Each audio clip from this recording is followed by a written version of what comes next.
Welcome back. You're watching Grey County Life on our Monday together. It's a beautiful day in the neighborhood, as Mr. Rogers would say. There may be some rain coming in, but we'll deal with that. And into each life, a little rain must fall.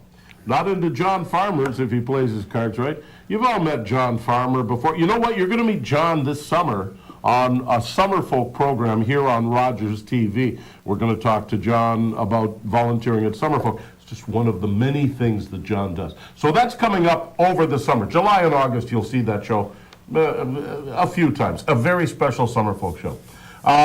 John has been on this show as a musician.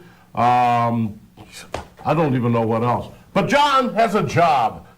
John has created a business. Yeah. Well, how old are you? I'm 20. Okay.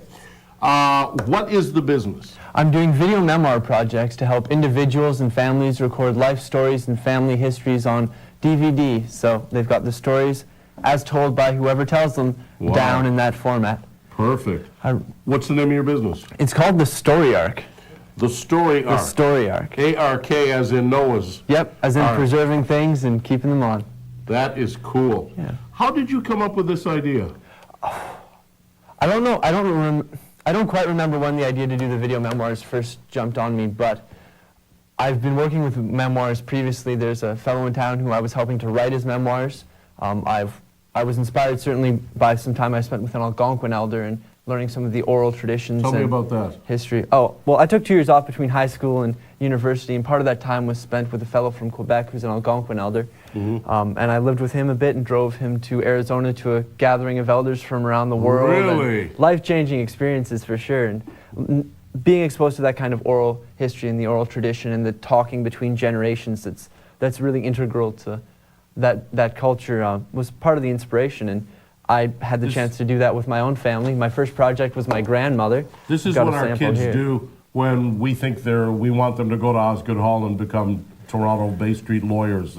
This is what our kids do. They drive Algonquin elders to Arizona. What an experience. Okay, the picture on the picture we got to hold this still. Cameras can't follow you. Okay, first of all, this one. Who is this? This is my grandmother. This is your grandmother. Yeah. Now I'm going to turn this around right where it is. Stay with it, Jeffy.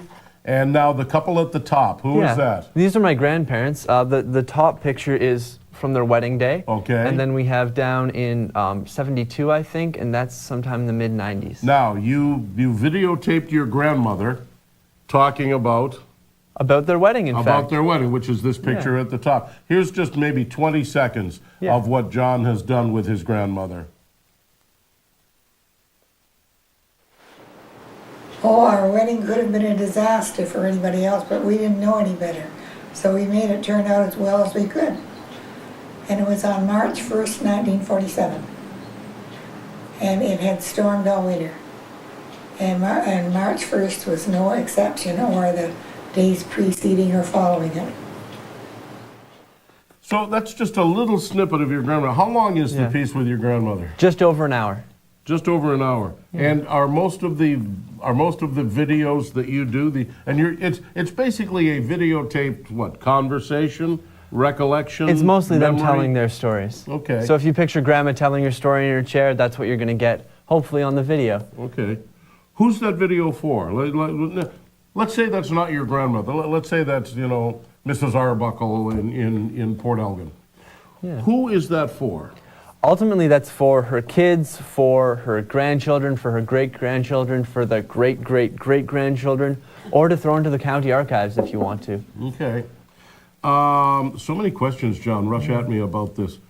You're running a business. I'm running a business. Okay. Where's your profitability in making these, in going out and doing these and making these available and so on? I don't want to diminish, and I'm going to come back to the importance of doing this, but where's your, in the cold, I'm the Kevin O'Leary here for just a moment from the Dragon's Den.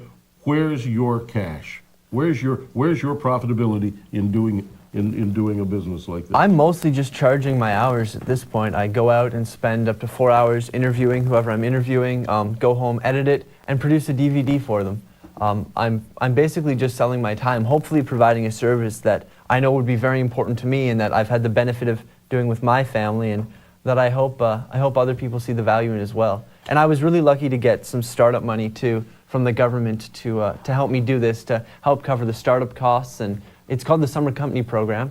So at the end, if I put in a certain number of hours and follow through with my business idea, I get a little bit of money again at the end. Okay. And that's run locally by the Business Enterprise Center downtown. This might have been easier because it's your family, but does everybody get a video like this with your mom's picture on the front and more picture? Does everybody get something as decorative as this? Yeah, as if they have the pictures ready, I can put them into the video. I do the custom cover. That's part of what I want to do. You want to make it look nice too. It's not just another stack of photo albums to store. It's grandma telling the stories. Tell me quickly, because it's your own grandmother. You must have heard some of this. Tell me something your grandmother told you about that you didn't know before. I didn't know. Oh, I didn't know that my grandfather kicked another suitor out of the way when they were first dating each other. It's the kind of stuff you got to know.